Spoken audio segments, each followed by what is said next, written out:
Hey, I'm Hunt, and this is Hunt on LSU, your channel for LSU Fighting Tiger football talk.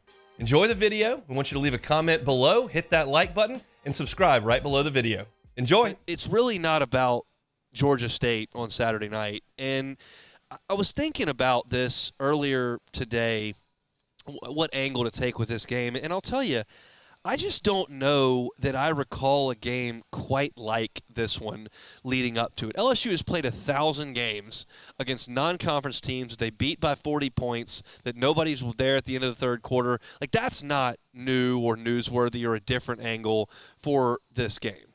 LSU's played late season non-conference games. That's not new. LSU's lost late season non-conference games. But what is new to me in terms of this game is we are simply walking into the stadium on Saturday as a fan base, as folks that are interested in this game, purely to see awards and records. That's it. I talked about it yesterday about how was what I thought the focus would be, but it's become crystallized to me now. Like, everybody that walks in is not as concerned if Whit Weeks plays, or they're not as concerned if the LSU DBs play better against the pass. They're not as concerned with seeing Garrett Nussmeier tomorrow. It's simply, how many yards does Jayden Daniels roll up? How many yards does Malik Neighbors roll up? Does he inch closer to Josh Reed's record? And can Brian Thomas hold on to the season-leading, the touchdown record, the lead in the nation for touchdowns? Like, that's really all we're looking for. Like, I just can't remember a game quite like that. And I feel like the players themselves understand that that's what we're doing this for. I've worked with Marlon Favre right now for 7 years, and he's openly said on our pre- and post-game shows, like, we looked at these games as, quote, stat games. It's a chance for D linemen to whip up on smaller tackles and get sacks, chance to get some tackles for loss because you can physically dominate the guy in front of you. But it's different going out there to try to improve your stats. It's different, and then going out there trying to win the most prestigious award in the sport or set a record for the history of the school. And that's what Jayden Daniels and and Malik Neighbors are up against tomorrow night. Last night, Brian Kelly met with the media, and he was asked, like, how's Jayden dealing with this whole Heisman thing? Because very clearly after the game last week, he was asked, was this your Heisman moment? And he was candid and said, yeah, I mean, I feel like it. It's as humbly as I can be. That's what he said. And then Brian Kelly kind of commented on how Jayden's dealt with all this. I think he's had a lot of attention all year. We've had a Amazon crew in here most of the year doing a documentary, and so we've had cameras around most of the year. So he's used to the distractions. He does a great job of keeping them at bay, and so I think he's done a great job really all year in terms of making the important things important and preparing himself. As I mentioned, he's in here early in the morning, gets his work done, and then when he gets to practice, he's locked in. He's been really professional. He's been really professional. And I think Jayden Daniels will play really, really well on Saturday night. I don't have any doubt about that. The question is Malik Neighbors. Like, what would that record falling mean for Malik and for the program as a whole?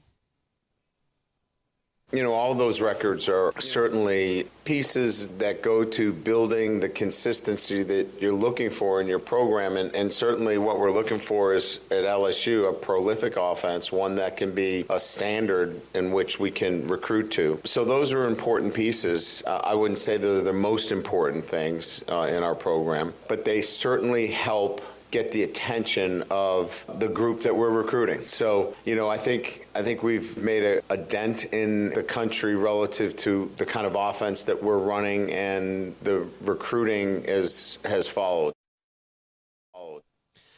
As far as Malik goes, he has not had a breakout year this year. He had 1,000 yards last year and had some big games and big catches last year. I think the most memorable was the one down the sideline against Alabama where he went up, high-pointed it, and got the 2 feet in for a catch.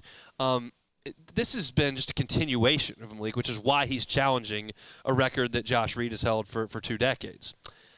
as far as Brian Thomas goes, he had some great moments last year. He makes a great catch in the end zone against Florida for a touchdown and had a good year last year. But I would consider Brian Thomas breaking out this year. You saw him yesterday as we did the mock drafts being in the first round of a mock draft, and I don't know that he was profiled that way in August.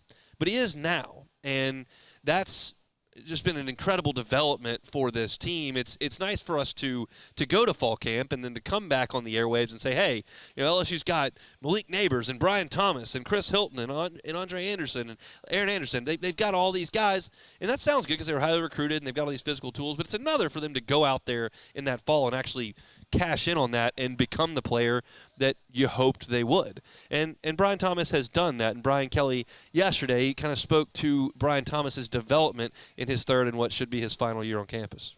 I would say that it's a Brian Thomas that is reflected in the way he's playing, blocking downfield, catching the ball. All that is a product of him taking care of all the little things in his life on a day-to-day basis. Proud of his growth and his maturity. He's earned all of it, and it started with his focus and determination in the classroom and doing the little things the right way and being early for everything. It was a choice. He wanted to be elite. He made that choice, and really proud of him.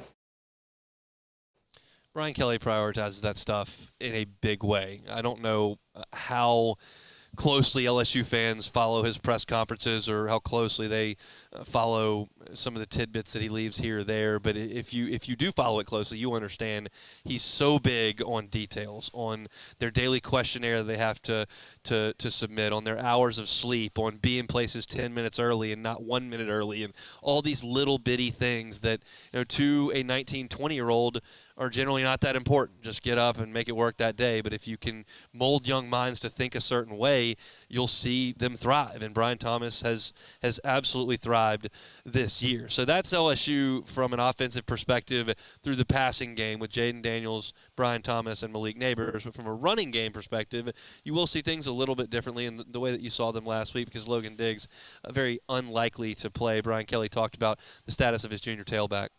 What's the status with Logan Diggs for this game? I would say he's doubtful.